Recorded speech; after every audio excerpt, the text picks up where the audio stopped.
अब हम जो साइंस एंड टेक का बहुत ही इम्पोर्टेंट पार्ट है, जैव प्रौद्योगिकी यानी कि बायोटेक, उसको देखेंगे। और इससे काफ़ी ज़्यादा क्वेश्चंस आते हैं, मतलब प्रीलिम्स में और मेंस में भी ये काफ़ी इम्पोर्टेंट रोल प्ले करता है, तो उसको हम काफ़ी अच्छे से देखेंगे। और इससे रिलेटेड स्ट्रेटजी का वीडियो जो है डिस्क्रिप्शन बॉक्स में जिसका लिंक दिया गया है, जिसको सर ने डिस्कस कर रहा था, अगर वो आपने नहीं देखा हो तो आप जाके एक बार देख लीजिएगा। ठीक है, तो हम स्टार्ट करते हैं। सबसे पहले समझते हैं कि जैव प्रौद्योगिकी का कॉन्सेप्ट क्या होता है और कि किस इसका मतलब सबसे पहले ये कॉन्सेप्ट किसने दिया था।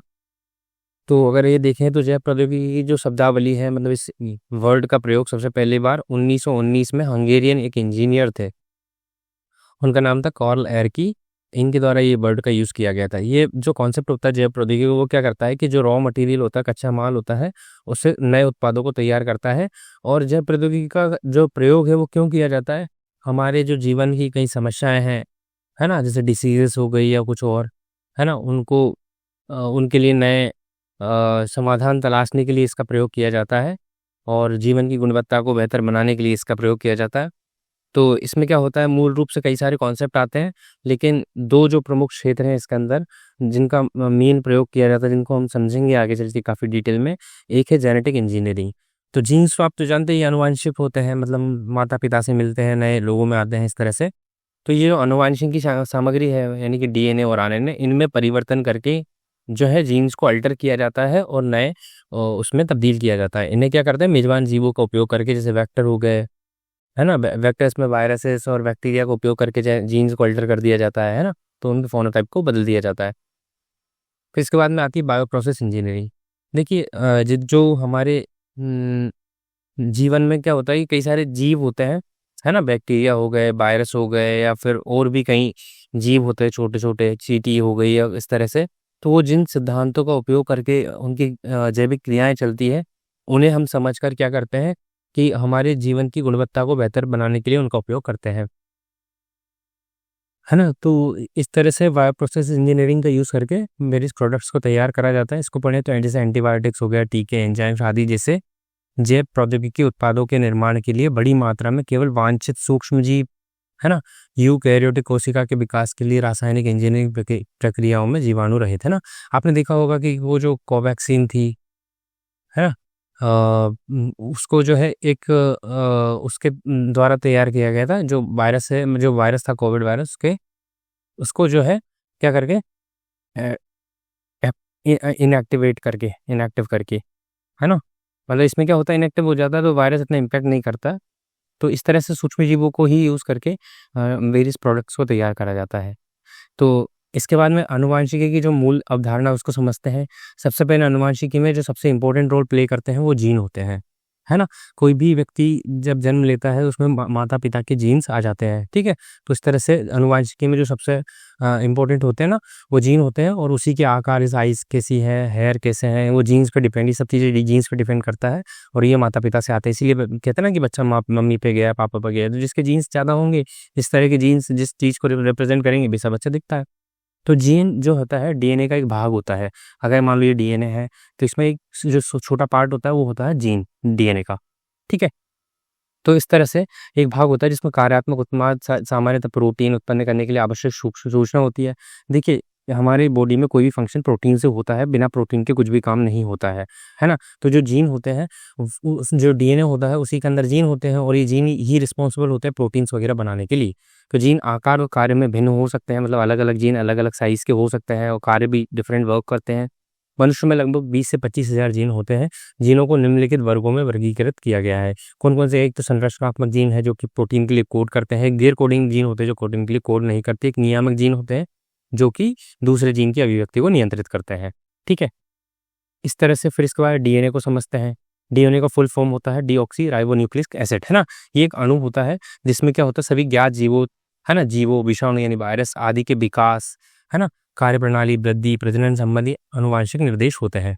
देखिए, अब मैंने आपको पहले ही बताया था, विषाणु होता है, इसमें या तो आरएनए होता है या डीएनए होता है, और दोनों चीज़ें नहीं होती है। इसकी वजह से ये खुद का प्रोटीन खुद से नहीं बना पड़ता है, लेकिन जब वो होस्ट सेल इसको मिलती है तो ये जो है उसका यूज़ करके, उसके जो डीएनए आरएनए का यूज़ करके अपनी वृद्धि करता है, ठीक है। इसीलिए कहते हैं ना कि अगर जब तक वायरस बाहर है तब तक तो कोई दिक्कत नहीं है, लेकिन जैसे ही वो एंटर करता है तो वो हानिकारक हो सकता है है ना? तो वो एक्टिव हो जाता है।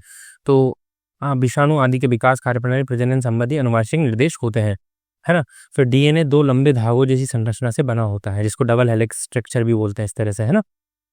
तो इस तरह से बना होता है, जो कि डबल हेलिक्स बनाते हैं। इसमें 4 न्यूक्लियोटाइड होते हैं, इनको न्यूक्लियोटाइड बोलते हैं ना, एडेनिन, थाइमिन, साइटोसिन, गुआनिन, है ना? तो ये जो 4 न्यूक्लियोटाइड होते हैं, 4, है ना? तो नाइट्रोजन से बने होते हैं मेनली ये तो इसीलिए बोलते हैं ना हमारी बॉडी कार्बन, नाइट्रोजन, इन सब चीज़ों से बनी होती है। तो ये होते हैं, है ना? तो इसके बाद में जो है इन क्षारों का अनुक्रम आनुवंशिकी जानकारी एनकोड करता है। ये जो अनुक्रम जो होगा ना, वही आनुवंशिकी जानकारी देता है। जैसे कि इनका जो ऑर्डर होता है ATGC, जिसको हम बोलते हैं, इनको सीक्वेंसिंग की जाती है, जेनेटिक सीक्वेंसिंग, तो वो इसी के लिए की जाती है ताकि उन अनुक्रम से हम जानकारी प्राप्त कर सकते हैं। तो डीएनए, है ना, क्षारों की विशिष्ट जोड़ी ए के साथ T और C के साथ G डीएनए की प्रतिकृति के लिए अनुमति देती हैं, मतलब कॉपी बना लेते हैं। इसके बाद में गुणसूत्र, क्रोमोसोम। तो इसमें क्या होता है, गुणसूत्र डीएनए और प्रोटीन से बने धागे जैसी संरचना होती है ये भी, जो अधिकांश जीवित कोशिकाओं के केंद्रक में पाए जाते हैं, है ना? हमने पढ़ा था ना कि एक कोशिका होती है, उसके अंदर एक न्यूक्लियस यानी केंद्रक होता है, तो उसी के अंदर ये मिलता है, ठीक है? तो ये जो है, ये जीन के रूप में आनुवंशिक सूचनाओं को एक पीढ़ी से दूसरी पीढ़ी में ले जाते हैं, जो वंशानुगत लक्षणों को निर्धारित करते हैं, ठीक है? तो गुणसूत्रों की संख्या हम देखते हैं तो 40 गुणसूत्र होते हैं, जो कि जोड़ों में अगर देखा जाए तो 23 होते हैं। जो फाइनली जो 23वां होता है वो सेक्स डिटरमाइन करता है कि मेल होगा कि फीमेल होगा। XY आपने पढ़ा होगा ना, XY क्रोमोसोम, तो वो सब चीज़ें। तो इसके बाद में जो आरएनए की संरचना कुछ इस तरह की होती है। ज़्यादातर जो आरएनए होते हैं वो सिंगल हेलिक्स में होते हैं। मैं ये नहीं बोल रहा हूँ कि सारे होते हैं, कुछ ऐसे भी होते हैं कि जो होते हैं ना, डबल स्ट्रैंडेड होते हैं, DsRNA डबल स्ट्रैंडेड, लेकिन ज़्यादातर सिंगल स्ट्रैंडेड होते हैं इस तरह के, है ना? तो और इसमें और आरएनए और डीएनए में क्या अंतर होता है, जो थाइमीन होता है ना, थाइमीन उसकी जगह यहाँ पे जो होता है यूरासिल होता है। तो ये डिफरेंस होता है यहाँ पे। और ये एकल कुंडली यानी मैंने बोला सिंगल स्ट्रैंडेड होता है, और ये डबल स्ट्रैंडेड होते हैं। ऐसे याद रख लीजिए, DNA मतलब डबल स्ट्रैंडेड, ठीक है इससे। और RNA सिंगल स्ट्रैंडेड होते हैं। और यहाँ पे जो बेस पेयर्स में जो न्यूक्लियोटाइड का अंतर होता है वो यूरासिल होता है, यहाँ थाइमीन होता है। और यहाँ पे ATGC बनता है, AUGC बनता है, ठीक है? एडेनिन, यूरासिल, गुआनिन, साइटोसिन, है ना, इस तरह से। तो ये कुछ इस तरह से होते हैं, इसको बेस पेयर्स बोलते हैं। यहाँ पे जो ये दिख रहा है इनके, ये इस तरह से ये जो एक दूसरे के साथ में पेयर बनाते हैं, है ना, AU AT, तो ये जो होते हैं ये बेस पेयर्स होते हैं न्यूक्लियोटाइड के, ठीक है? फिर इसके बाद में ये मैंने आपको पढ़ा ही दिया, है ना? गुणसूत्रों की विशिष्ट संख्या होती है, जो मैंने बताया अभी 46 गुणसूत्र होते हैं और 23 जोड़े होते हैं। फाइनल जो होता है 23वां, वो जो है लिंग का निर्धारण करता है ना? इसके बाद में आरएनए मतलब राइबो न्यूक्लिक एसिड। इसमें क्या होता है कि डीएनए की तरह आरएनए स्ट्रैंड की मूल संरचना समान होती है, लगभग ऐसा ही होता है। ये इनमें से भी पेयर बन रहा है, इसमें भी पेयर बन रहा है, तो मूल संरचना तो इनकी क्या होती है, समान होती है, जो नाइट्रोजन क्षारों से बनती है, ठीक है? जो सही संयोजक रूप से सुगर फास्फेट क्षारों से संलग्न होती है, ठीक है? इसके बाद में हालांकि डीएनए के विपरीत आरएनए आमतौर पर, ये देखिए सारे नहीं होते, आमतौर पर एकल स्ट्रैंडेड होते हैं, ठीक है?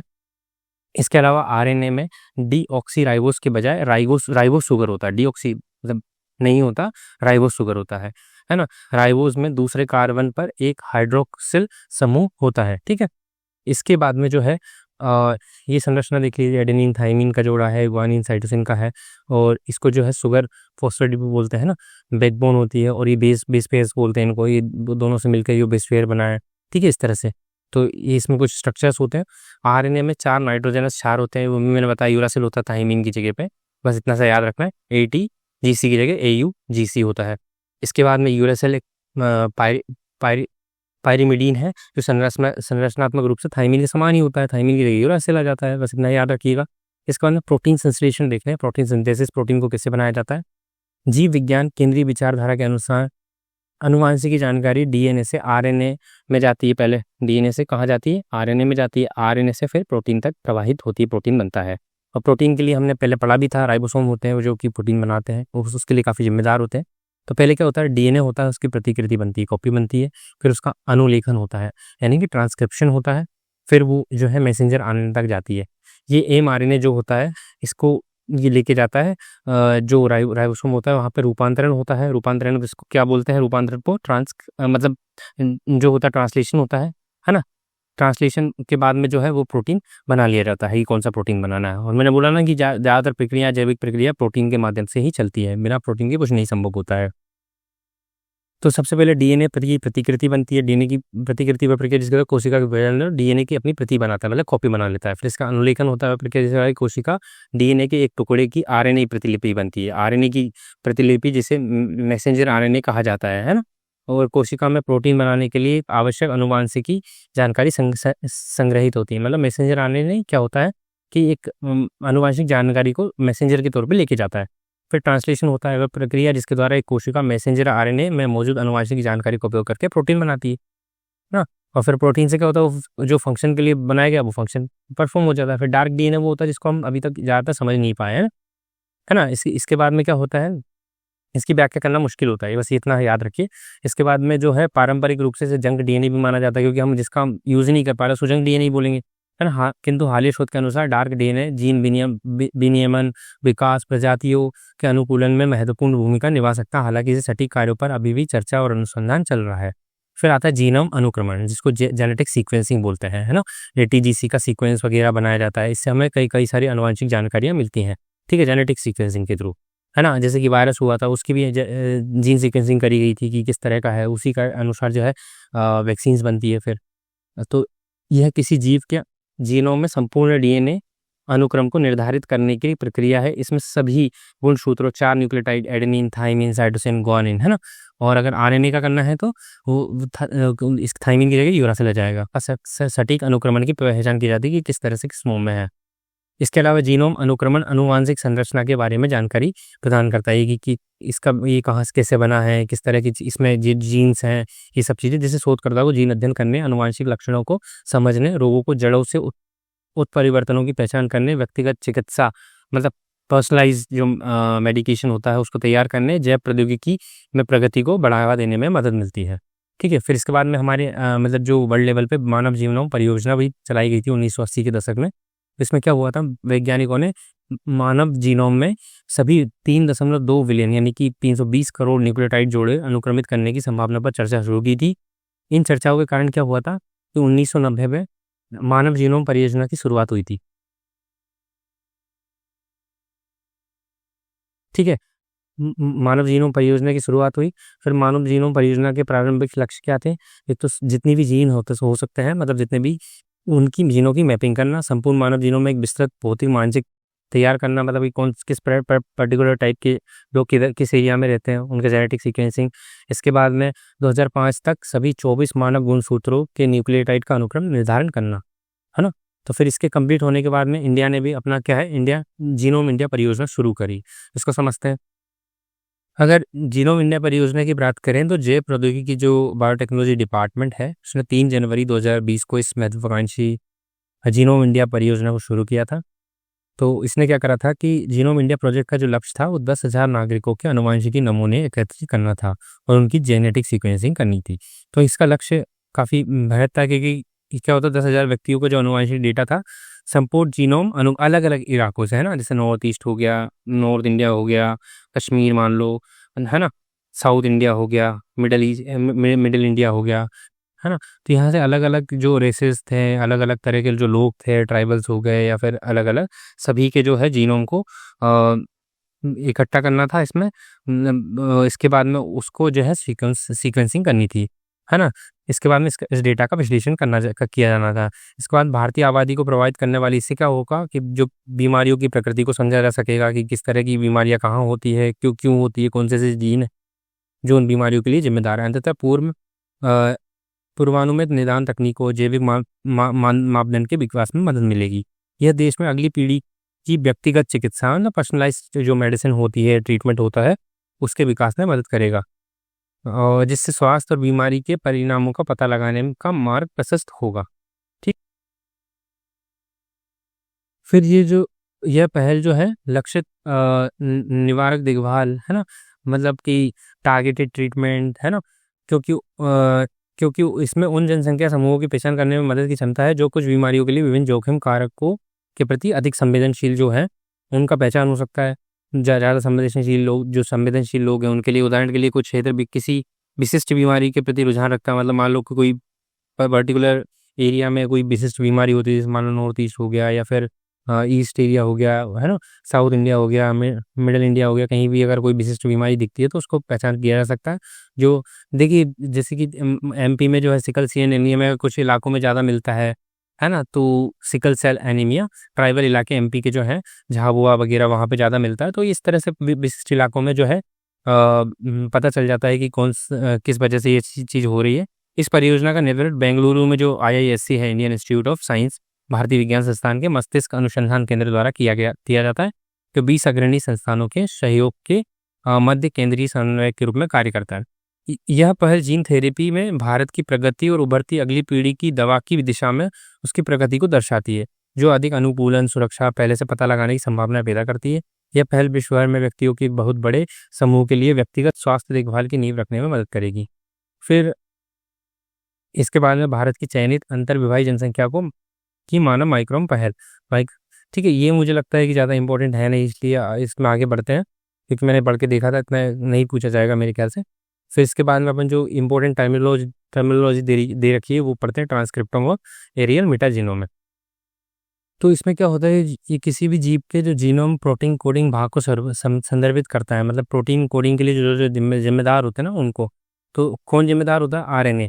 तो आरएनए अणुओं के सेट को संदर्भित करता है जो प्रोटीन कोडिंग में भाग लेते हैं। जैसे मैसेंजर आरएनए हो गया, हमने ऊपर देखा था, ट्रांसफर आरएनए हो गया, राइबोसोमल आरएनए हो गया, आरआरएनए जिसको बोलते हैं, है ना, नॉन कोडिंग आरएनए अणु जो कोशिकाओं में मौजूद होते हैं, इन सबको संदर्भित करता है ट्रांसक्रिप्टोम। ठीक है, तो जो प्रोटीन कोडिंग के लिए जिम्मेदार होते हैं उनको संदर्भित करता है, इसलिए स्पेशली इसमें आरएनए आते हैं।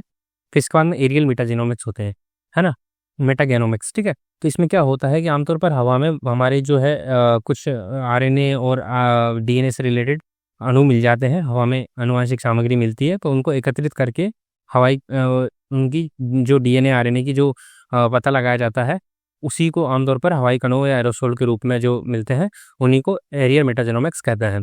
ठीक है, फिर इसके बाद इंडिजिन परियोजना थी, इसे सीएसआईआर द्वारा शुरू किया गया था, जिसका उद्देश्य हजारों भारतीय व्यक्तियों के संपूर्ण जीनोम को अनुक्रमित करना था, है ना, जेनेटिक सीक्वेंस थी हजारों भारतीयों की, जिससे भारत की विविध जनसंख्या को प्रतिबिंबित करने की, किस तरह की लोग किस साइड रहते हैं, अलग अलग जो डाइवर्सिटी है इंडिया में, उसको इसका एक व्यापक डेटा सेट निर्मित किया जा सके। इस परियोजना का जो उद्देश्य था अनुवांशिक विविधता, है ना, स्वास्थ्य, रोग संवेदनशीलता जो हमने ऊपर देखा, वो उसका भी कुछ लक्ष्य ऐसा ही था, औषधिक प्रतिक्रिया, इसके प्रभाव को समझना था कि कौन सी औषधि किस पर किस किस तरह से प्रभाव डालती है। ये भारतीय जनसंख्या के लिए वैयक्तिक चिकित्सा, पर्सनलाइज्ड ट्रीटमेंट, है ना, इसके बाद में पूर्वानुमान निदान और बेहतर स्वास्थ्य देखभाल के लिए विकास को समर्थन देता है। फिर इसके बाद में हम जीनोम संपादन को देखते हैं। ठीक है, जीनोम एडिटिंग को जीनोम संपादन भी बोलते हैं, जिसमें जीनोम इंजीनियरिंग या जीन एडिटिंग के रूप में जाना जाता है। एक प्रकार की जेनेटिक इंजीनियरिंग है ना। हमने दो तरह की वो देखे थे ना, बायो प्रोसेस इंजीनियरिंग और जेनेटिक इंजीनियरिंग। तो जेनेटिक इंजीनियरिंग है जिसमें किसी जीवित जीव के जीनोम में डीएनए को जोड़ना, यानी कि अगर जीनोम है उसके अंदर कोई नया डीएनए ऐड करना, तो वो, है ना, डीएनए को जोड़ना, हटा भी सकते हैं, संशोधित करना, ये सब चीज़ें शामिल है। और किसी को हटा के कोई दूसरा जोड़ना है तो उसको बोलते हैं ना, बदलना शामिल है। फिर इसके बाद में कुछ तकनीकें हैं जो इस कार्य को परफॉर्म करने के लिए यूज़ की जाती है, जिसमें से आपने सुना ही होगा क्रिस्पर केस9, है ना।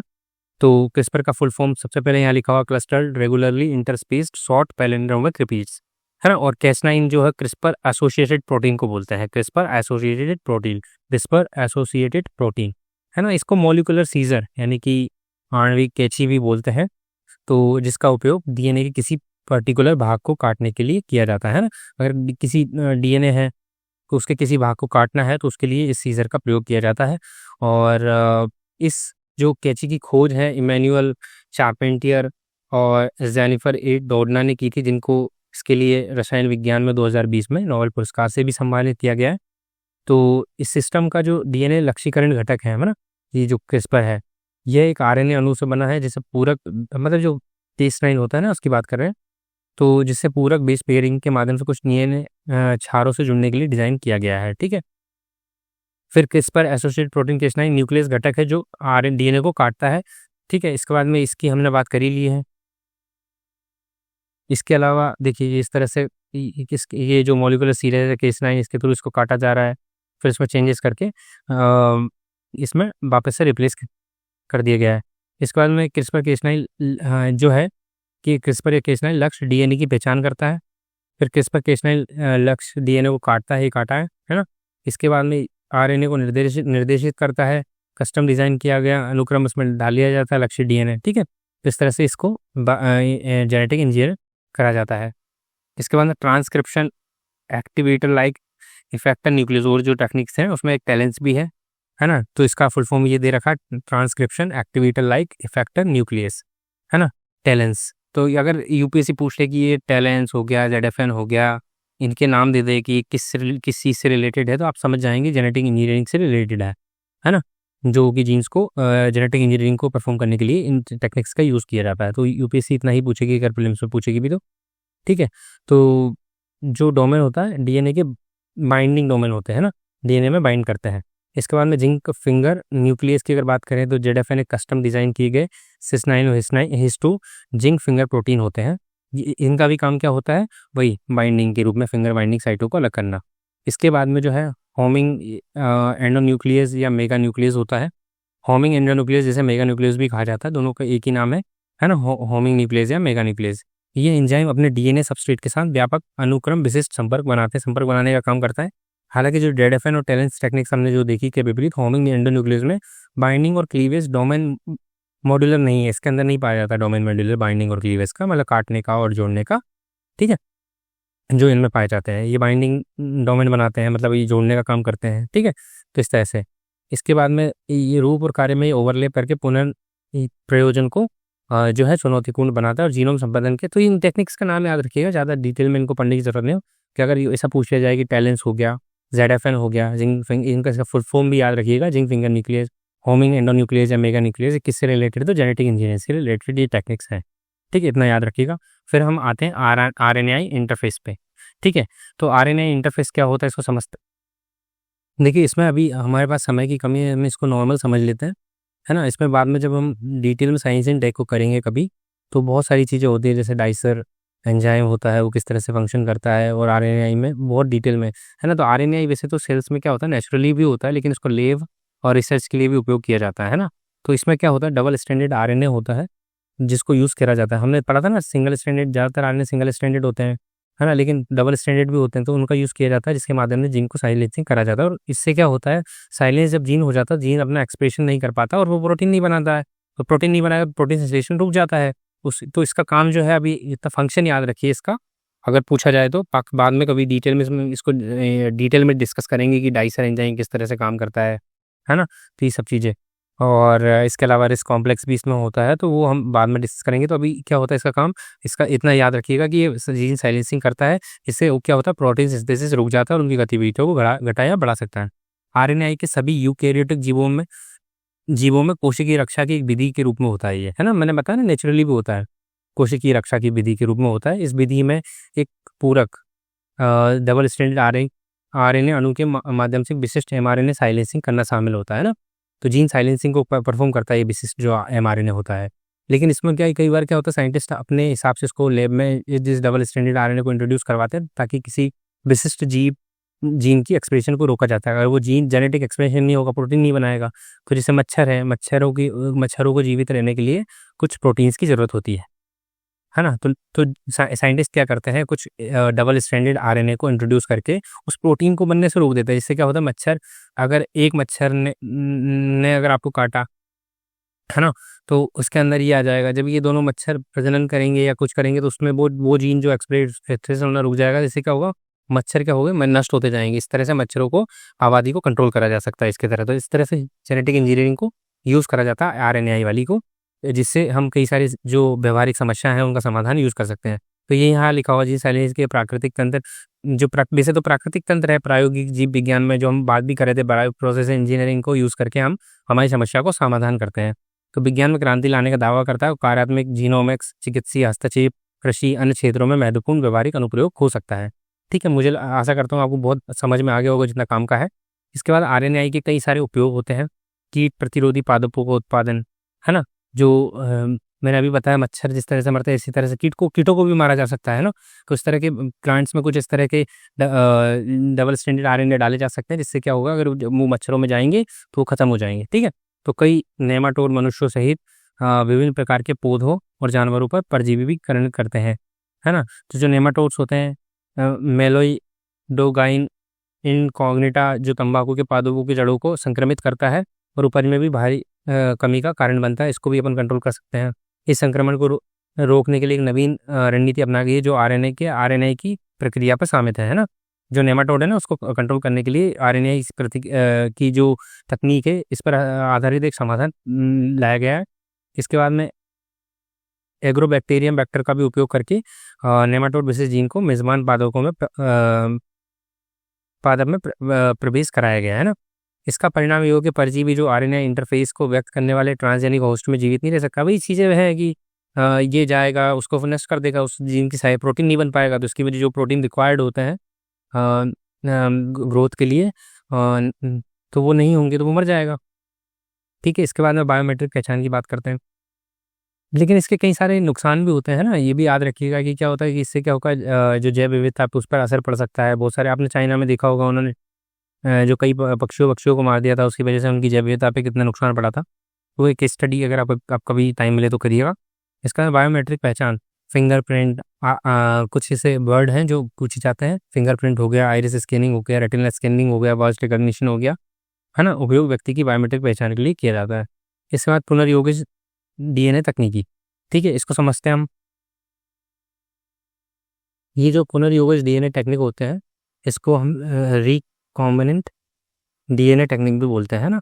रिकॉम्बिनेंट टेक्निक में क्या होता है कि जो दो डीएनए होते हैं मान लो, तो इनके पर्टिकुलर डीएनए को निकाल करके आपस में जोड़ा जाता है। मतलब दो अलग अलग जीन्स को या जीन्स से परिवर्तित एक जीन्स को दूसरे जीन्स में डाला जाता है।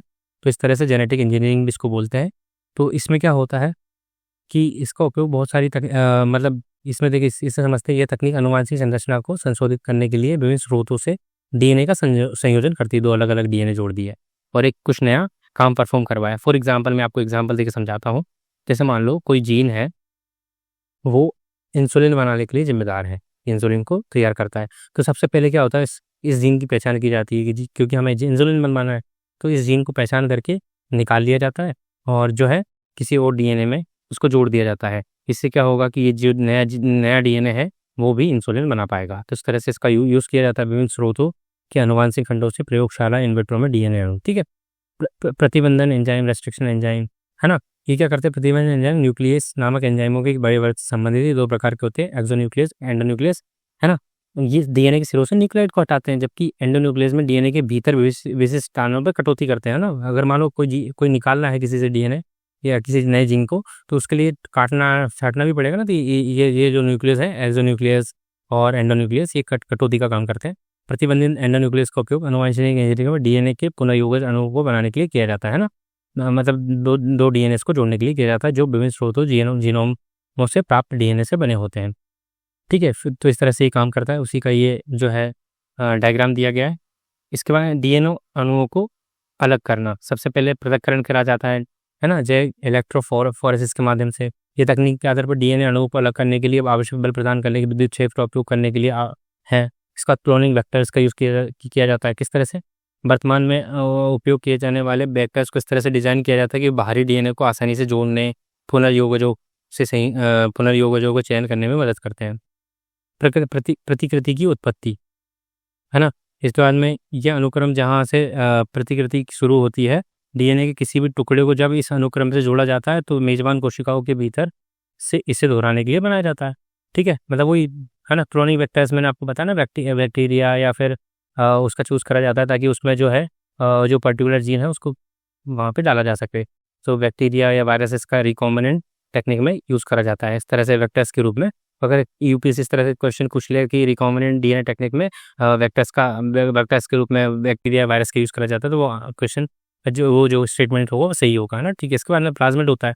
प्लाज्मिड में भी डीएनए पाया जाता है। तो प्लाज्मिड बैक्टीरिया कोशिकाओं में पाए जाने वाला डीएनए का छोटा गोलाकार टुकड़ा होता है ना।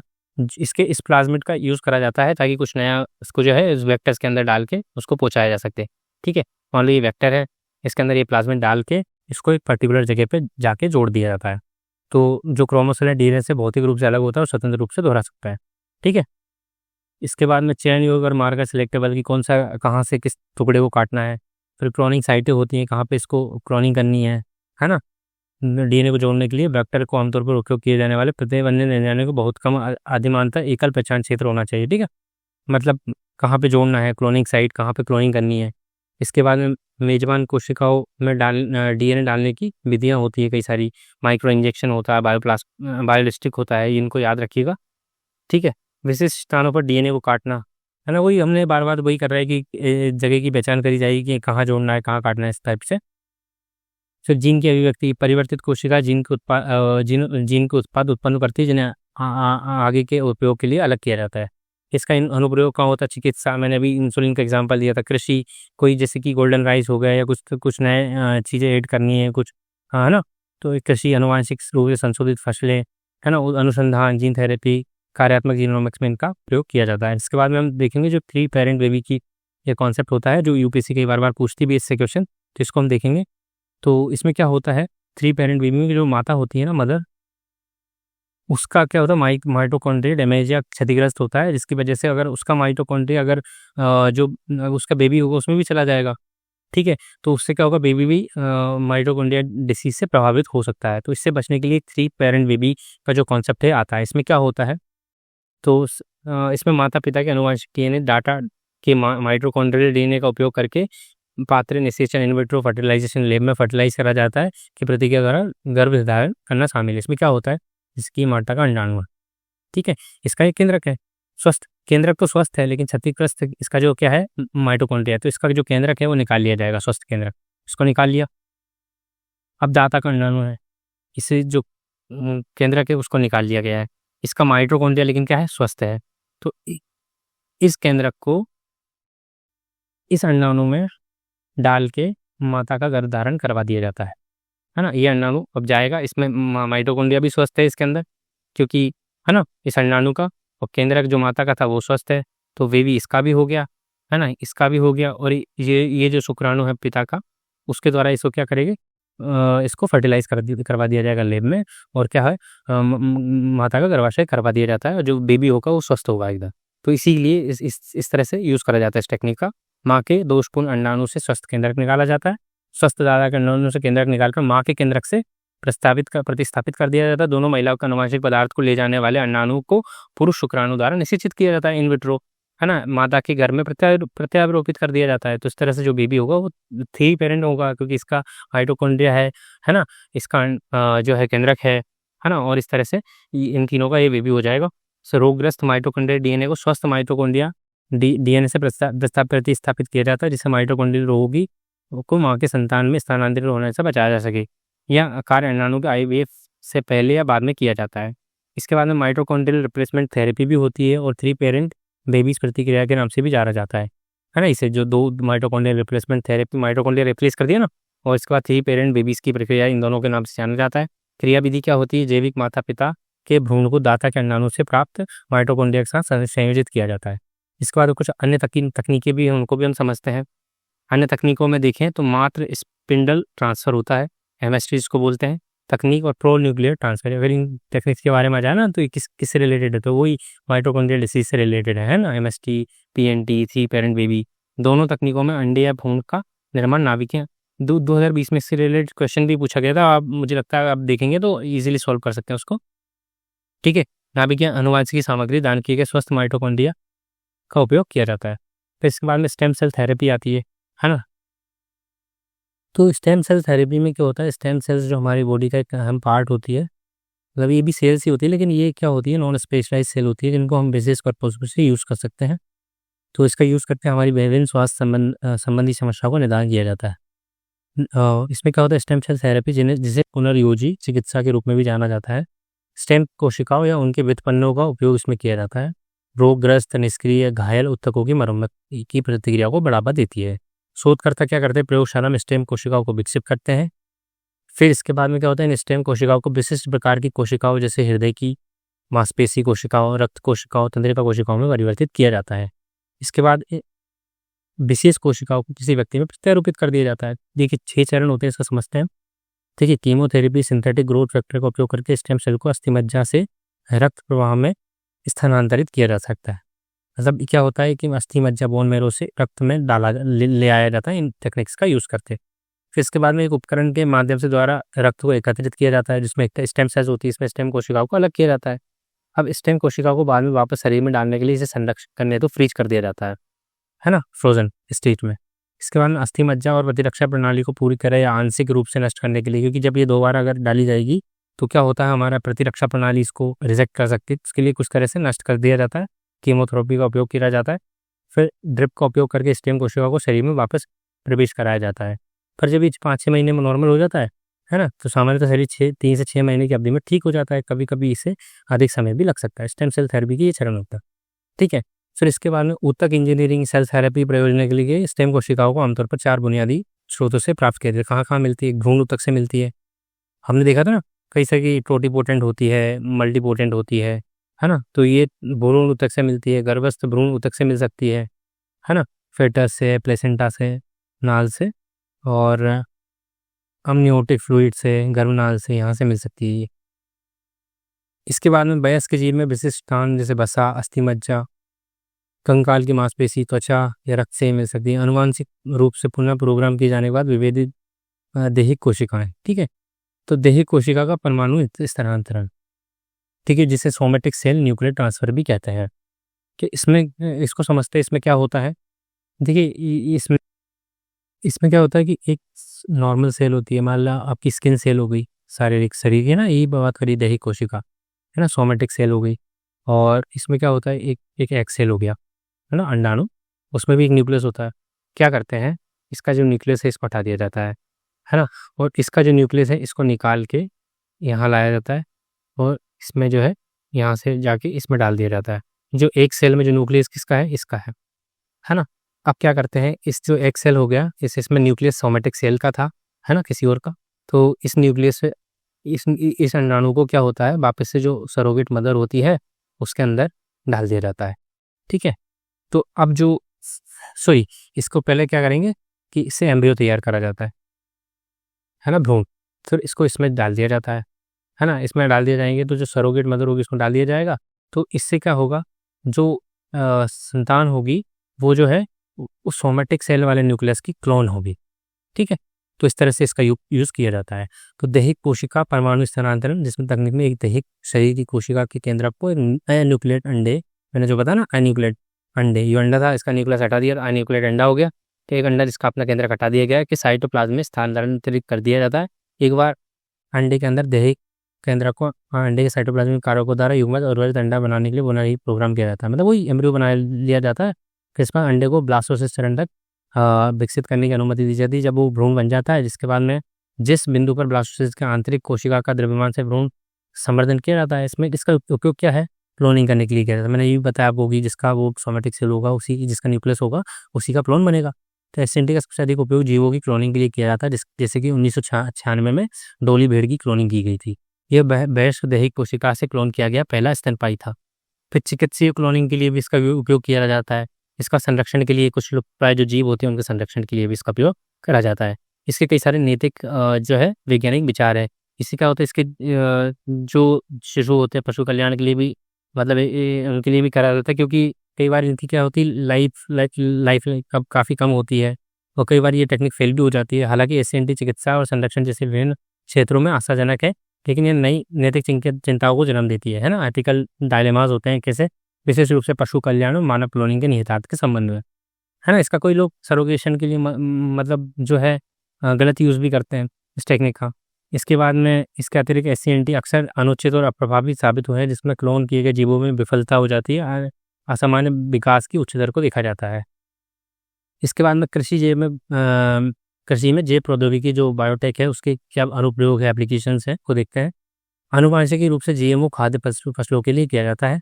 आनुवांशिक रूप से संशोधित खाद्य पदार्थ उन जीवों से खाद्य पदार्थ है जिनकी आनुवांशिक सामग्री डीएनए को इस तरह संशोधित किया गया है कि जो प्राकृतिक रूप से नहीं पाए जाते हैं। मतलब कि खाद्य फसलों के जो डीएनए है उनको इस तरह से संशोधित किया जाता है, उनमें विशिष्ट गुण आ जाते हैं जो प्राकृतिक रूप से नहीं मिलते हैं, है ना। जैसे चाइना भी इसका यूज़ करके काफ़ी, जैसे केले के उत्पादन को बढ़ा दिया उसने, बहुत सारे फसलों के उत्पादन को काफ़ी ज़्यादा बढ़ा दिया है उसमें चाइना ने। तो जीएम फसलों को पहली बार 1996 में पूरी दुनिया में व्यावसायिक रूप से पेश किया गया था, जिससे मक्का है, कपास है, सोयाबीन के कीटों शाकनाशियों से बचाने के लिए अनुवांशिक रूप से संशोधित किया जाता है। मैंने बताया था ना जेनेटिक आरएनए, जिसमें क्या होता है कि जेनेटिक साइलेंसिंग करी जाती है, तो उनका भी उपयोग करा जाता है। और अब दुनिया में कई क्षेत्रों में इनकी व्यापक रूप से खेती की जाती है। भारत सरकार ने 2002 में व्यावसायिक उत्पादन के लिए बीटी कपास को एकमात्र आनुवंशिक रूप से संशोधित जीएम फसल के रूप में मंजूरी दी थी। अब बीटी कॉटन को देखते हैं। इसमें जो बीटी टॉक्सिन है बैसिलस thuringiensis नामक जीवाणु द्वारा निर्मित होता है। इसमें बोलगार्ड टेक्निक का यूज किया जाता है बैसिलस thuringiensis नामक सूक्ष्म बीज में आनुवंशिक अनुक्रम के बारे में। टॉक्सिन जीन को बैक्टीरिया से क्लोन किया गया है। ठीक है, कीटनाशकों की आवश्यकता के बिना कीड़ों के प्रति प्रतिरोध प्रदान करने के लिए पादपों में व्यक्त किया गया है। इसके बाद में बेसिलस thuringiensis अपने विकास के एक विशेष चरण के दौरान प्रोटीन क्रिस्टल बनाते हैं, है ना। इन क्रिस्टलों में विषैला कीटनाशक होता है। देखिए, इसको आसान भाषा में समझते हैं। क्या होता है कि बेसिलस thuringiensis डाल दिया जाता है मान लो इसके डीएनए में, है ना, बीटी कॉटन के डीएनए में, तो इससे क्या होगा, ये बीटी बेसिलस thuringiensis कॉटन बन जाता है। तो इसमें क्या होगा, विषैला पदार्थ होता है जो अगर कीट इसको खाएंगे तो क्या होगा, वो कीट मर जाएंगे और इसको नुकसान नहीं होगा। तो बस इसी चीज़ का यूज करा जाता है। बेसिलस thuringiensis अपने विकास एक विशेष चरण में प्रोटीन क्रिस्टल बनाते हैं और जब ये प्रोटीन इनको मिलता है इन क्रिस्टलों से विषैला कीटनाशक प्रोटीन होता है। टॉक्सिन को क्राय नामक जीन क्राय-AC द्वारा कोडित किया जाता है। उदाहरण जीन क्राय1AC क्राय2AC द्वारा इनकोडित किया गया प्रोटीन कपास के बॉल बॉर्न को नियंत्रित करता है। क्राय1AC, है ना, कॉर्न बोरर को नियंत्रित करता है। ये दोनों जीन जो है इस तरह से काम करते हैं। इसके बाद धारा मस्टर्ड हाइब्रिड 11 ये दिल्ली विश्वविद्यालय में बनाई गई थी, है ना। तो ऐसे याद रख सकते हैं, डी फॉर दिल्ली, है ना, दिल्ली यूनिवर्सिटी ने इसको डेवलप करा था, बनाई गई। जीएम सरसों है। धारा मस्टर्ड हाइब्रिड 11 का व्यावसायिक प्रदर्शन लंबित है क्योंकि GEAC ने आग्रह किया है कि पर्यावरणीय जो बायो सुरक्षा है, बायोसिक्योरिटी विशेष रूप से लाभकारी कीट प्रजाति है जो है वो भी नष्ट हो सकती है इससे, इसलिए प्रभाव संपूर्ण सुरक्षा मूल्यांकन डेटा पहले से तैयार किया जाए। तो तैयार करने के लिए बोला है कि इसका तो दूसरी प्रजातियों पर कीट प्रजातियों पर जो लाभकारी है, जैसे हनी बीज आप जानते हैं, है ना, उन पर तो कहीं दुष्परिणाम नहीं पड़ेगा ना इसका। अगर वो नष्ट हो जाएंगी तो पॉलिनेशन नहीं होगा, जिससे संपूर्ण खाद्य फसलों पर भी नुकसान पड़ सकता है। ये सरसों की प्रजाति ब्रेसिका जंसिया की आनुवंशिक रूप से संशोधित संकर किस्म है। ट्रांसजेनिक संशोधन DMH11 को वर्ष 2002 में गैर रोगजनक मिट्टी बैक्टीरिया से पृथक आनुवंशिकी सामग्री का वही सेम टेक्निक यूज करी गई का उपयोग करके विकसित किया गया था। संकर बीज का उत्पादन करने के लिए बेसिलस एमाइलोलिल कफेसियंस 3 से इतना याद नहीं रखना है, ठीक है। जीन बार स्टार निकाले गए और इनको उसमें जो है ट्रांसफर कर दिया गया। किस तरह से बनी है, इसी तरह से बीटी बैंगन भी है। इसमें भी वही बैसिलस thuringiensis जीवाणु से क्राय1AC जीन को बैंगन में शामिल कर दिया गया, जिससे क्या होगा कि भाई जो टॉक्सिन प्रोड्यूस होगा और कीट इसको नुकसान नहीं पहुंचा सकते। इस बैंगन को ब्रिंजल फ्रूट या सूट बोरर जैसे कीटों के प्रति प्रतिरोध विकसित करने के लिए आनुवंशिक रूप से संशोधित किया गया है। महाराष्ट्र हाइब्रिड सीड कंपनी, माही को जिसको बोलते हैं महाराष्ट्र, है ना, हाइब्रिड सीड कंपनी है, ठीक है। महाराष्ट्र हाइब्रिड सीड कंपनी माही को ने बीटी बैंगन का विकास किया है। फिर इसके बाद में सुनहरा चावल गोल्डन राइस। इसमें क्या होता है, ये चावल का नया रूप है जिसमें बीटा कैरोटीन यानी कि प्रो विटामिन ए होता है, जिसे शरीर आवश्यकता अनुसार विटामिन ए में परिवर्तित करता है और अनाज को सुनहरा रंग देता है। इसे आनुवंशिक इंजीनियरिंग द्वारा संभावना बनाया गया है और ये दो नए एंजाइमों का उत्पादन करता है। फिर इसका टर्मिनेटर बीज होते हैं जो एक बार यूज़ होने के बाद में जो है ख़त्म हो जाते हैं, है ना, इनका दोबारा यूज़ नहीं करा जा सकता है। तो इस तरह से कुछ जेनेटिक साइलेंसिंग RNA जो मैंने आपको बताया था उनको यूज़ करके इनको जो है टर्मिनेट कर दिया जाता है। पादपों के अनुत्पादक बीज पैदा करने के लिए आनुवंशिक परिवर्तन को टर्मिनेटर बीज प्रौद्योगिकी के रूप में जाना जाता है और टर्मिनेटर बीज प्रौद्योगिकी को दूसरा नाम है आत्मघाती बीज, है ना। जेनेटिक उपयोग प्रतिबंधित टेक्नोलॉजी टर्मिनेटर का आधिकारिक नाम है ना, जिसको GURT भी बोलते हैं, मतलब जेनेटिक उपयोग प्रतिबंध टेक्नोलॉजी टर्मिनेटर का आधिकारिक नाम है, जैसा कि संयुक्त राष्ट्र और वैज्ञानिकों GURT द्वारा उपयोग किया जाता है, ठीक है। इसके बाद में साइटोप्लाज्मिक नर बांझपन जीन साइलेंसिंग जो RNA होता है तकनीक का उपयोग ट्रांसजेनिक फसलें बनाने के लिए किया जाता है ना, वो उन्हीं का यूज़ करके टर्मिनेट कर दिया जाता है ना। कुछ पर्टिकुलर जीन्स जो रिप्रोडक्शन के लिए जिम्मेदार होते हैं उनको साइलेंस कर दिया जाता है, बस इतना सा इसमें यूज़ होता है। तो इस कीट मतलब टेक्निक हमने जो एक बार समझ ली वही बार यूज़ हो रही है ना, बस उसका अलग अलग तरीके से यूज़ करा जा रहा है। कीट और रोग प्रतिरोधक क्षमता बढ़ सकती है ना। खरपतवार नाशी प्रतिरोध हो सकता है। उन्नत पोषण सामग्री इसके द्वारा दी जा सकती है। उत्तक संवर्धन और सूक्ष्म प्रवर्धन जैसे विभिन्न पादपों के तेजी से प्रवर्धन में मदद कर सकती है है ना? जैव उर्वरक और जैव कीटनाशक का काम कर सकती है। तो इस तरह से इनका यूज़ है। लेकिन कई सारे इसके मॉडर्न डायलेमास भी है कि किसानों को बार-बार बीज खरीदना पड़ेगा, तो उसके लिए वो डिपेंडेंट हो जाएँगे। तो कहीं न कहीं ये व्यावसायिक लाभ के लिए भी इसका उपयोग किया जाता है। इसका फूड फोर्टिफिकेशन आता है। फूड फोर्टिफिकेशन एक प्रक्रिया होती है जिसमें क्या होता है, जो फूड होता है उसमें जो न्यूट्रिएंट्स हैं ना, पोषक तत्व, उनके अनुपात को बढ़ा दिया जाता है, तो उसको फूड फोर्टिफिकेशन बोलते हैं। ये उपयोग के लिए की जाने वाले खाद्य पदार्थों में विटामिन, खनिज जैसे पोषक तत्वों की वृद्धि की एक प्रक्रिया है, जिससे उनका पोषण मूल्य बढ़ जाता है और ये आहार में सुधार, सूक्ष्म पोषक तत्वों की कमी की रोकथाम और नियंत्रण के लिए सुरक्षित और लागत प्रभावी प्रक्रिया है। फिर बायो फोर्टिफिकेशन की अगर बात करें तो इसमें क्या होता है, ये फसल में विटामिन और खनिजों को बढ़ाकर खाद्य फसलों के पोषण मूल्य में सुधार की प्रक्रिया है। वो भी उसी टाइप का है बायो फोर्टिफिकेशन। ठीक है? जिसमें पारंपरिक पादपों के प्रजनन, कृषि संबंधी तरीकों या जैव प्रौद्योगिकी द्वारा पूरा किया जाता है। इन इन चीज़ों का प्रजनन और कृषि संबंधी तरीकों या जैव प्रौद्योगिकी का यूज़ करके इसको अचीव किया जाता है। ये आनुवांशिक रूप से परिवर्तित और पोषण युक्त फसलें हैं, है ना? वही जीएम फसलें हैं जिन्हें जैविक रूप से फोर्टिफाइड या बायो फोर्टिफाइड कहा जाता है। जैसे हमने अभी देखा ना, गोल्डन राइस, विटामिन ए को बढ़ा दिया जाता है, तो ये बायो फोर्टिफिकेशन का ही एक पार्ट है। ये फसलें व्यावहारिक रूप से उपलब्ध फोर्टिफाइड खाद्य पदार्थों से भिन्न होती है, क्योंकि अतिरिक्त पोषण तत्व रासायनिक रूप से आपूर्ति किए जाने के बजाय आनुवांशिक रूप से जोड़े जाते हैं। इसमें क्या होता है कि रासायनिक रूप से जोड़े जाते हैं, लेकिन इसमें आनुवांशिक रूप से जोड़े जाते हैं। उदाहरण के लिए चावल, वही गोल्डन राइस, बीन, शकरकंद, कसावा, फलियों का आयरन, बायो फोर्टिफिकेशन आदि। भारत में जीएम के विनियमन के लिए कुछ चीज़ें हैं, कुछ संस्थान हैं, उनको देखते हैं। 1986 में जो है पर्यावरण संरक्षण, एनवायरमेंटल प्रोटेक्शन एक्ट लाया गया था। 1989 में इसी के अंडर जो है एक जीएमओ से रिलेटेड को प्रबंधित करने के लिए एक मतलब जीएसी, मतलब ये समिति बनाई गई थी, genetic engineering appraisal committee, genetic engineering मूल्यांकन समिति, जो कि किसी भी जीएम फसल का क्या मूल्यांकन करती है कि क्या इसका एनवायरनमेंट पर या पर्यावरण पर प्रभाव पड़ेगा, तो इसको मंजूरी दी जानी चाहिए कि नहीं जाती है, दी जानी चाहिए, है ना? तो इसका काम कौन करती है? जीएसी करती है, और ये ministry of environment, forest and climate change यानी पर्यावरण मंत्रालय के अंदर आती है। पर्यावरण मंत्रालय और उसके अंदर आती है जीईएससी, है ना? और ये क्या है, एक स्टैट्यूटरी बॉडी है जो कि 1986 के एक्ट से बनी हुई है। ठीक है? तो इस तरह से ये आप याद रखिएगा।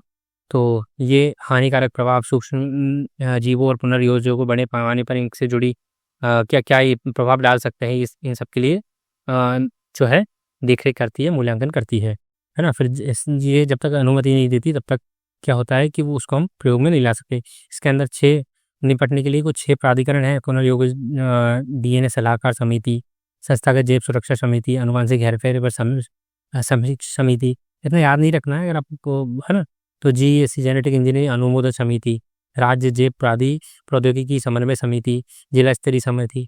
तो यूपीएससी क्या होती है कि इस तरह के स्टेटमेंट यूज़ करेगी कि हमारे यहाँ जीएम फसलों के मूल्यांकन के लिए कोई बॉडी नहीं है, तो गलत हो जाएगा, है ना? जीएससी है, तो इस तरह के स्टेटमेंट यूज़ करती है।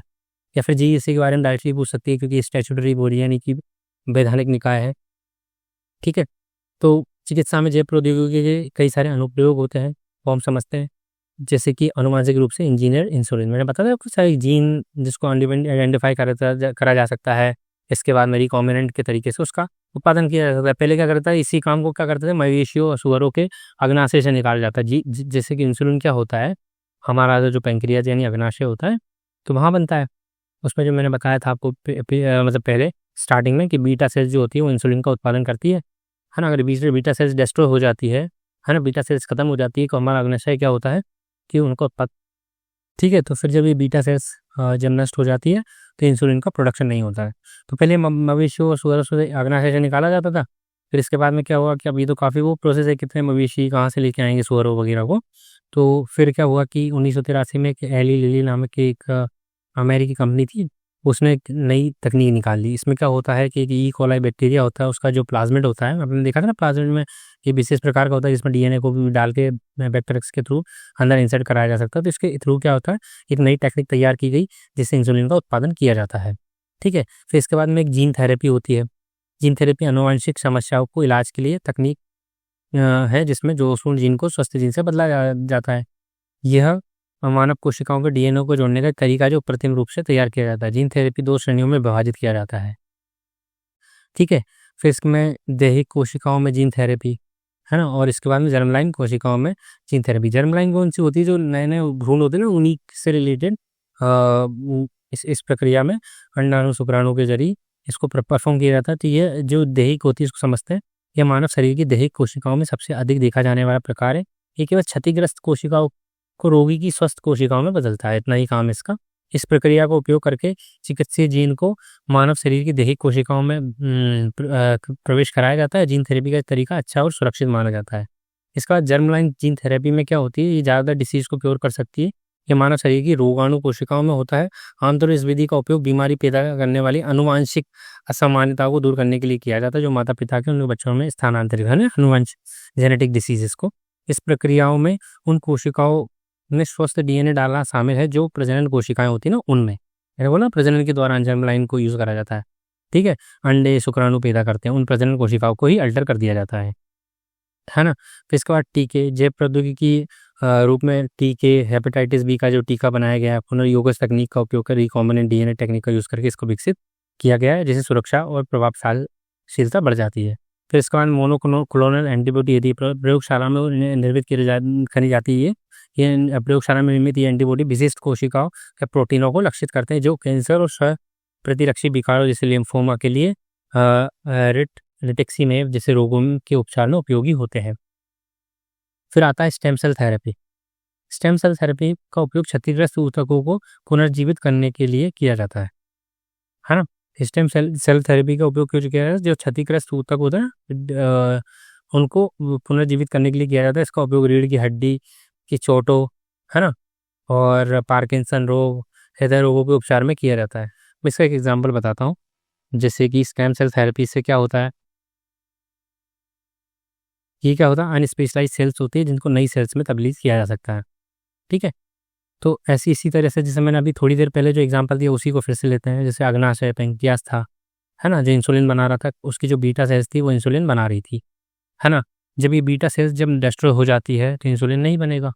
तो स्टेम सेल्स की मदद से क्या करते हैं कि इन बीटा सेल्स को दोबारा बनाया जा सकता है अगर इस थेरेपी को ले लिया जाए तो सर अगर बीटा सेल दोनों दोबारा बन जाएगी तो जो है इंसुलिन फिर से बनने लगेगा। अगर इंसुलिन नहीं बनेगा तो उसको टाइप 1 डायबिटीज़ हो जाएगी, तो इसको इंसुलिन बाहर से लेना पड़ेगा। लेकिन बीटा सेल्स अगर वो दोबारा अगर बन जाती है, इसको बाहर से इंसुलिन लेने की ज़रूरत नहीं पड़ सकती है। तो इस तरह से इनका यूज़ किया जा सकता है डिसीज़ को क्योर करने के लिए। फिर फार्माजिनोमिक्स, इसमें यह अध्ययन किया जाता है कि जीन दवाओं के प्रति प्रति व्यक्तिगत प्रतिक्रियाओं को कैसे प्रभावित करते हैं, कोई जीन किस दवा के लिए कैसा रिएक्शन करता है, ये फार्माजिनोमिक्स का पार्ट होता है, ठीक है। फार्मा मतलब दवाइयाँ और जेनोमिक्स मतलब जीन्स, दवाइयों के प्रति जीन किस तरह से रिएक्ट करते हैं, बस इतना सा याद रखिए, है ना। इसके बाद पर्यावरण में जो जैव प्रौद्योगिकी के अनुप्रयोग, मतलब पर्यावरण को सतत बनाने के लिए, उसकी रक्षा के लिए हम जो जैव प्रौद्योगिकी उसकी बायोडाइवर्सिटी को बढ़ाने के लिए, जैव विविधता को किस तरह से जैव प्रौद्योगिकी को यूज़ कर सकते हैं, वो इसके बारे में है ना। इस पर्यावरणीय जैव प्रौद्योगिकी विशेष रूप से सुरक्षा, मतलब वही पर्यावरण की सुरक्षा, पुनर्स्थापन, है ना, मतलब रिवाइव करने के लिए पर्यावरण को कि पुनर्स्थापन के लिए प्रक्रियाओं के उपयोग और पर्यावरण की गुणवत्ता को संदर्भित करता है। इससे एक एग्जांपल जो कि यूपीएससी ने 2022 में सबसे रिलेटेड क्वेश्चन भी पूछा था, बायोरॉक प्रौद्योगिकी, है ना। एक और नहीं आया है, वो याद रखिएगा आप, पॉलीरॉक, है ना। ये मतलब बेस्ट को रिसाइकल करने के लिए इसका यूज़ करा जाता है, पॉलीरॉक टेक्नोलॉजी का। कभी अगर आ जाए आगे चल के पॉलीरॉक किससे रिलेटेड, तो बेस्ट से रिलेटेड, बेस्ट रिसाइकलिंग से, तो इसको याद रखिएगा। तो बायोरॉक टेक्नोलॉजी जो होती है वो कोरल्स को रिवाइव करने के लिए होती है। इसमें क्या होता है, स्टील का एक स्ट्रक्चर समुद्र के जो बेसमेंट में जो कॉन्टिनेंटल शेल्फ होती है वहाँ पे प्लेस कर दिया जाता है। जब ये इसको प्लेस कर देते हैं तो ये क्या होता है, कुछ इलेक्ट्रॉन मतलब इलेक्ट्रिसिटी या विद्युत प्रवाहित की जाती है जिसमें आयंस जुड़ते हैं। इससे क्या होता है, जो समुद्र में जो कैल्शियम के स्ट्रक्चर्स होते हैं उससे आकर जुड़ने लगते हैं और कोरल सेल तैयार हो जाती है। इस तरह से कोरल्स का डेवलपमेंट के लिए, जो कि बायोडाइवर्सिटी को बढ़ावा देती है, उसके लिए यूज़ करा जाता है। जिसको समझते हैं, बायोरॉक उस पदार्थ को नाम दिया गया है जो स्टील संरचनाओं पर समुद्री जल में घुले जो खनिज होते हैं ना, विद्युत संचय से बनता है, जो समुद्र तल पर उतारे जाते हैं, एक ऊर्जा स्रोत से जुड़े होते हैं, उदाहरण के लिए सौर पैनल से। इसका उपयोग मूंगा पुनर्स्थापन के लिए किया जाता है, तो मतलब कोरल्स के डेवलपमेंट के लिए किया जाता है। बायो रेमेडिएशन मतलब सूक्ष्म जीवों के उपयोग के द्वारा हम एनवायरनमेंट को साफ करने के लिए, गंदे पानी को साफ करने के लिए इसका उपयोग किया जाता है। बायो रेमेडिएशन में क्या होता है, मिट्टी, पानी, तलछट से विषाक्त पदार्थों को हटा सकते हैं, डिटॉक्सिफाई कर सकते हैं। फिर इसके बाद फाइटो रेमेडिएशन होता है, मतलब प्लांट्स का यूज़ करते हैं, फिल्टर प्लांट्स होता है, फिल्टर फीडर होते हैं, कई तरह के प्लांट्स होते हैं। तो फाइटो रेमेडिएशन एक बायो रेमेडिएशन प्रक्रिया है जो विभिन्न प्रकार के पादपों का उपयोग मिट्टी, भूजल से संदूषकों को हटाने, स्थानांतरित करने, स्थिर करने और नष्ट करने के लिए करती है। फिर फाइटो डिग्रेडेशन मतलब पादप निम्नीकरण, ये इस प्रक्रिया पादप वास्तव में पादप के ऊतकों के भीतर प्रदूषकों का चयापचय मतलब वही डाइजेशन के थ्रू विनाश करते हैं।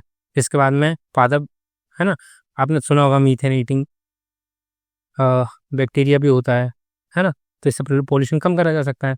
तो पादप वाष्पीकरण, फाइटो वोलेटाइजेशन, इस प्रक्रिया में पादप कार्बनिक संदूषक युक्त पानी ग्रहण करते हैं और अपत्तियों के माध्यम से प्रदूषकों को हवा में छोड़ देते हैं।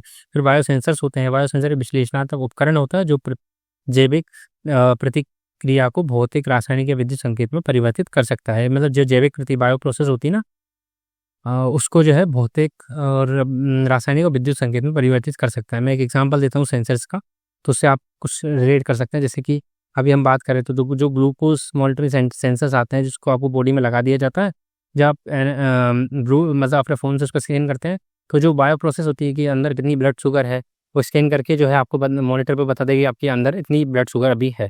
ठीक है, इस तरह से सेंसर्स का यूज़ करा जाता है। तो और भी दूसरे के बायो सेंसर्स आते हैं जिनको अपन विभिन्न प्रतिक्रियाओं को चेक कर सकते हैं। फिर होता है डीएनए बारकोडिंग, है ना, इसको समझते हैं। फिर देखिए डीएनए बारकोडिंग में क्या होता है, ये टेक्निक होती है डीएनए बारकोडिंग। इस टेक्निक का जो है यूज़ करा जाता है स्पीसीज़ यानी कि प्रजातियों की पहचान करने के लिए। जैसे कि प्लांट हो गया, एनिमल हो गया, है ना, माइक्रो ऑर्गेनिज्म हो गए, इनकी पहचान करने के लिए इसका यूज़ करा जाता है। और ये डीएनए के छोटे टुकड़े होते हैं जिनके द्वारा इसको पहचान करा जाता है। डीएनए बारकोड जो सामान्य बारकोड होता है ना, जिसके थ्रू किसी प्रोडक्ट की पहचान करी जाती है, उसी की तरह ये काम करता है ना। और डीएनए बारकोड एक छोटा सा डीएनए सीक्वेंस होता है डीएनए का, उस सीक्वेंस से बारकोडिंग करी जाती है। अगर वो मैच कर गया तो वो पर्टिकुलर स्पीसीज़ होगी, है ना। तो इसमें क्या होता है, जो विशेष जीन रीजन से लिए जाते हैं, जैसे कि कोई एनिमल जीन में ही ये जीन मिलता है तो उसका एक सीक्वेंस हो गया, तो उससे किसी जीन को ये बारकोड से स्कैन करके इन दोनों के जीन को मैच करवा लिया गया, पता चलेगा कि हाँ इससे मैच कर रहा मतलब ये स्पीसीज़ है, वही वाली है। तो बारकोड स्कैनर की तरह ये काम करता है। ठीक है, तो और विशेष स्पीसीज़ की पहचान करने के लिए इसका उपयोग करा जाता है। और इसमें लगभग 400 से 800 बेस पेयर शामिल होते हैं, मतलब छोटा सा टुकड़ा होता है ना। तो जैसे कि एनिमल्स में एक COI जीन होता है। अब मान लो ये कोई नई स्पीसीज़ मिली है और ये इसका हमने पहले से ही बारकोड तैयार कर रखा था, तो इन दोनों को स्कैन करेंगे। अगर ये COI अगर ये नई स्पीसीज़ मिली, अगर इसमें भी मिल गया, इसका मतलब ये एनिमल है। ठीक है, इस तरह से स्पीसीज़ को तैयार करने के लिए किया जाता है कि किस कैटेगरी में डाला। जैसे प्लांट में जो है एक जीन पाया जाता है RBCL, है ना, RBCL। अगर ये किसी नई स्पीसीज़ से मिल गया मतलब ये प्लांट की स्पीसीज़ है, इस तरह से इसको आइडेंटिफाई करा जाता है। स्पीसीज़ की सटीक पहचान, क्लासिफिकेशन के लिए भी इसका यूज़ करा जाता है। ठीक है, ये तो मैंने एक नॉर्मल से एग्जांपल दिया आपको। ठीक है, इसके बाद में सबसे ज़्यादा ज़रूरी चीज़ होती है वो है अनुप्रयोग, है ना। तो अनुप्रयोगों में क्या होता है, नई प्रजातियों की पहचान करना, है ना, भोजन की शुद्धता की जाँच करना। जैसे कि कोई फूड में मछली है तो वो मछली असली है कि नकली है ना। उसके बाद में eDNA, है ना, डीएनए एनवायरमेंटल डीएनए की पहचान करना, जैव विविधता का मूल्यांकन करना, विदेशी प्रजातियों का मतलब जो है पता लगाना, उसके बाद गुप्त प्रजातियों की पहचान, नुकसानदेह प्रजातियों की पहचान, इन सब में इसका उपयोग किया जाता है। इसके बाद में जीन साइलेंसिंग टेक्निक हम पहले भी पढ़ चुके हैं कि किसी जीन के एक्सप्रेशन को अगर हमें रोकना है तो उसको साइलेंस करना पड़ेगा आरएनए टेक्निक के माध्यम से। इसमें क्या होता है, डबल स्ट्रैंडेड आरएनए को यूज़ करा जाता है, जिससे एक पर्टिकुलर जीन को जो है साइलेंस कर दिया जाता है। तो जीन साइलेंसिंग निश्चित जीन अभिव्यक्ति की रोकने के लिए कोशिका में जीन अभिव्यक्ति का विनियमन है। जब जीन को विनियमित कर दिया जाता है तो उनकी अभिव्यक्ति कम हो जाती है। उदाहरण पर शोधकर्ताओं ने 2 छोटे आरएनए अणुओं को डिज़ाइन किया है जो मूंगफली एफ्लाटॉक्सिन पैदा करने वाले फंगल जीन को विनियमित करते हैं। इस जीन को ही अगर मतलब एक्सप्रेशन को रोक दिया जाएगा तो ये एफ्लाटॉक्सिन प्रोड्यूस ही नहीं होगा। तो जब जीन को नष्ट कर दिया जाता है तो जीव के जीनोम से पूरी तरह से मिट जाते हैं। इस प्रकार उनकी कोई अभिव्यक्ति नहीं होती है। ठीक है, इसके बाद जीन साइलेंसिंग के जो मैंने अभी बताया कि अनुप्रयोग बहुत ज़रूरी है, तो जीन साइलेंसिंग के अनुप्रयोग देखते हैं। एक तो इसका उपयोग जो है सेल कल्चर में आरएनए का उपयोग करके विशिष्ट जीन साइलेंसिंग करना, कैंसर का इलाज करना, है ना। जैव प्रौद्योगिकी के अनुप्रयोग के लिए आरएनए हस्तक्षेप का उपयोग किया जाता है। ठीक है, ये कुछ उसके उपयोग हैं। और एपिजेनोमिक विश्लेषण, आणविक निदान के नैदानिक अनुप्रयोग में उपयोगी तंत्रिका अपक्षय विकारों का अब अगर डीएनए प्रोफाइलिंग समझें और डीएनए फिंगरप्रिंटिंग, तो देखिए सबसे पहले प्रोफाइल क्या होता है, जिसमें से हमारे अंदर जो डीएनए होता है ना, उसका एक विशिष्ट पैटर्न होता है। ठीक है, उस पैटर्न को क्या होता है, प्रोफाइल बोला जाता है। डीएनए का जो विशिष्ट पैटर्न होता है उसको प्रोफाइल बोला जाता है। तो इस डीएनए को कहाँ से? व्यक्ति के शारीरिक ऊतक नमूने से प्राप्त कर लिया जाता है ना? और उसकी प्रोफाइलिंग कर ली जाती है। मतलब प्रोफाइल को जब हम सीक्वेंसिंग कर लेते हैं तो उसी को डीएनए प्रोफाइलिंग बोलते हैं, स्टोर करने के बाद में। तो ये क्या होता है, अपराधी की फोरेंसिक जांच प्रक्रिया के दौरान उपयोगी किया जा सकता है कि अगर मान लो कुछ साक्ष्य मिले हैं वहाँ से, कुछ डीएनए के साक्ष्य, तो उस प्रोफाइल से मैच करवा जिससे पता चल जाता है कि अपराधी कौन है, कि ये मौजूद था कि नहीं था। तो जिसमें आपराधिक संदिग्ध हो, मतलब कुछ संदिग्ध होंगे, उन्हीं की प्रोफाइलिंग और वहाँ से जो नमूने मिलेंगे उसके अकॉर्डिंग, ठीक है। मान लो 5 संदिग्ध है, संदिग्ध तो कोई ना कोई होता ही है, लेकिन 5 लोग पर आरोप है या संदिग्ध है, उनको अरेस्ट कर लिया। फिर इसके बाद में जो वहाँ पे जो साइट पे जो नमूने मिले उनसे से मैच करवाया गया, जिसका मिलेगा वो संदिग्ध आपराधिक माना जाएगा। फिर इसमें आपराधिक संदिग्धों को प्रोफाइल की डीएनए साक्ष्य की तुलना की जाती है ताकि अपराध में उनकी संलिप्तता की संभावना का आकलन किया जा सके। फिर इसका उपयोग माता पिता के परीक्षण, कि माता पिता कौन है उनका, और उनका डीएनए मिलता है तो उसके परीक्षण, है ना। और काफ़ी फेमस भी केस था, रोहित तिवारी का शायद वो केस था, जिसमें वो उनके पापा एक पॉलिटिशियंस थे। तो वो उससे रिलेटेड आप देखेगा तो माता पिता के परीक्षण, अप्रवासन पात्रता स्थापित करने और वंशावली और चिकित्सा अनुसंधान में भी किया जाता है। जीनोमिक्स से संबंधित माइक्रोसैटेलाइट डीएनए, ठीक है, डीएनए के छोटे खंड को संदर्भित करता है। इसके अलावा जीनोमिक्स संबंधी माइक्रोसैटेलाइट डीएनए के छोटे खंड को जो है संदर्भित करता है। मतलब डीएनए जो है, मान लो उसका जो छोटा सा खंड होगा उसको माइक्रो खंड जो होगा उसको माइक्रोसैटेलाइट डीएनए को बोलते हैं। आमतौर पर लंबाई में 1 से 6 या अधिक आधार जोड़े बेस पेयर्स जो एक विशेष जीनोमिक स्थान पर उत्तराधिकार में कई बार दोहराया जाता है। ये डीएनए अनुक्रम आमतौर पर गेयर कोडिंग होते हैं, गेयर कोडेड। माइक्रो सैटेलाइट जो अनुक्रम के भीतर दोहराए गए खंडों की संख्या अक्सर लोगों के बीच भिन्न होती है। उन्हें परिवारों में विरासत पैटर्न का अध्ययन करने, है ना, अपराध स्थल के नमूनों से डीएनए फिंगरप्रिंट बनाने के लिए बहुरूपी मार्कर के रूप में भी इसका उपयोग किया जाता है, ठीक है। फिर एक आनुवांशिक जेनेटिक डिसीजेस होती है जो माता पिता से या आनुवांशिक ग्रोथ और रूप में मिलती है। तो आनुवांशिक विकार एक ऐसी बीमारी है जो किसी व्यक्ति के डीएनए अनुक्रम में परिवर्तन, है ना, यह उत्परिवर्तन के कारण होती है। मान लो डीएनए है, वो अपनी कई बार कॉपी बनाता है ना। जैसे कि माता पिता से डीएनए कॉपी होकर यहाँ नीचे बच्चों में आता है ना, अच्छा इस ऑफस्प्रिंग पे। तो अगर वो कॉपी गलत हो जाती है तो भी आनुवांशिक विकार उत्पन्न हो सकते हैं। कई बार माता पिता के ही आनुवांशिक विकार बच्चों में आ जाते हैं, तो आनुवांशिक विकार वो विकार होते हैं, ठीक है। इसके बाद में ये उत्परिवर्तन डीएनए की प्रतिकृति है, यानी कॉपी में त्रुटि के कारण या सिगरेट के धुएं या विकिरण के संपर्क जैसे कि पर्यावरण कारकों के कारण हो सकते हैं। जरूरी नहीं माता पिता से आए, कई बार क्या होता है कॉपीज जो बनती है वो गलत हो जाती है तो भी बन जाते हैं, है ना। तो 3 प्रमुख जो श्रेणियां हैं, एक तो होता है एकल जीन विकार, मतलब किसी एक जीन में गड़बड़ी के कारण जो होते हैं वो एकल जीन विकार होते हैं। एक पूरे क्रोमोसोम में गड़बड़ी के कारण होते हैं, वो जो है गुणसूत्र विकार होते हैं। और फैक्टोरियल विकार होते हैं, कई सारे फैक्टर्स उस पर काम करते हैं, जैसे पर्यावरण भी उस पर काम करता है, जीन्स भी काम करते हैं, सब चीज़ें में, ठीक है। तो एकल जीन विकार है ना, तो जो हंटिंगटन रोग है, सिस्टिक फाइब्रोसिस है, ये एकल जीन विकार में आते हैं, मतलब किसी एक जीन में गड़बड़ी के कारण ये होते हैं। गुणसूत्र विकारी आप याद रखिएगा कि डाउन सिंड्रोम पूछ सकती है ना, यूपीएससी की डाउन सिंड्रोम किसकी वजह से होता है, तो ये जो क्रोमोसोम 20 में यानी गुणसूत्र 21 के कारण होता है ना। गुणसूत्र में संरचना में जब परिवर्तन होता है, मल्टीफैक्टोरियल एनवायरनमेंट और बहुत सारी आपकी जीवन शैली वगैरह जब सब मिलके मल्टीफैक्टोरियल विकार कोस करती है, जैसे कैंसर हो गया, है ना। फिर उत्परिवर्तन क्या है? उत्परिवर्तन आनुवांशिक अनुक्रम में परिवर्तन है, मतलब जो आनुवांशिक जो अनुक्रम है वो जब परिवर्तन हो जाता है तो उसको उत्क्रम बोलते हैं। जब ये छोटे जैसे वो जीवों के बीच विविधता का प्रमुख कारण भी है। मतलब माता पिता जैसे बच्चे तो नहीं होते, कुछ ट्रेट्स उनके अलग होते हैं, मतलब कुछ जेनेटिक चेंजेस तो आते ही हैं हर बार, तो उसी को उत्परिवर्तन आनुवांशिक अनुक्रम में परिवर्तित को बोलते हैं ना, उत्परिवर्तन बोलते हैं उसको। इसके बाद में एकल उत्परिवर्तन बड़ा प्रभाव हो सकता है, कोई है ना। कई मामलों में विकासवादी परिवर्तन छोटे छोटे प्रभाव वाले कई जीनों में परिवर्तन होते हैं ना, जीन्स में छोटे छोटे प्रभाव वाले, ज़्यादा प्रभाव नहीं डालते, तो वो तो विकास के लिए अच्छा होता है। जैसे मान लो कुछ जीन्स में चेंज आ गए तो बच्चे के जो हेयर है वो अच्छे हो गए, आइज़ अच्छी हो गई, तो विकास होता जा रहा है ना। फिर आगे चल के और अच्छे छोटे छोटे जो परिवर्तन आएंगे जिनसे छोटे प्रभाव होंगे, मतलब प्रभाव ज़्यादा बड़ा नहीं होना चाहिए, अगर बड़ा प्रभाव होता है कोई बड़ी डिजीज़ भी कोस कर सकता है ना। तो इस तरह से ये चीज़ें होती हैं, है ना। तो उत्परिवर्तनीय प्रभाव उनके संदर्भ या स्थान के आधार पर लाभकारी या हानिकारक हो सकता है। जो मैंने बताया, कोई डिसीज़ अगर कोस कर देगा तो वो हानिकारक हो जाएगा, लेकिन अच्छी आइज़ मिल गई, अच्छे हेयर मिल गए बच्चों को, है ना। तो ये सब क्या होगा, अच्छे प्रभाव होंगे जो विकासवादी सिद्धांत को दर्शाते हैं, है ना। उदाहरण के तौर पर मनुष्यों में जो सिकल सेल एनीमिया होता है, एकल जीन में उत्परिवर्तन के कारण होता है। अब इसको समझते हैं सिकल सेल एनीमिया कैसे होता है। ये जन्म के समय प्रभावित व्यक्तियों में वंशानुगत रक्त विकार होता है ना, वंश से जो मिलता है ना, जिससे असामान्य हीमोग्लोबिन का निर्माण होता है। क्या होता है, आमतौर पर जो हीमोग्लोबिन प्रोटीन होता है ना, हमने पढ़ा भी था, आयरन युक्त होता है, जिसकी वजह से रेड कलर का होता है ना, जिससे आरबीसी बनती है, रेड कलर उसको मिलता है। तो जो लाल रक्त कोशिकाओं में उपस्थित होता है हीमोग्लोबिन, ये फेफड़ों से ऑक्सीजन को ग्रहण करता है। मतलब जो हमारे लंग्स होते हैं ना, उनसे क्या होता है, ये लंग्स से, ये लंग्स है, तो इससे क्या होता है, ये जो है तो हीमोग्लोबिन ऑक्सीजन को लेता है और इस शरीर के सभी हिस्सों तक पहुंचाने का कार्य करता है।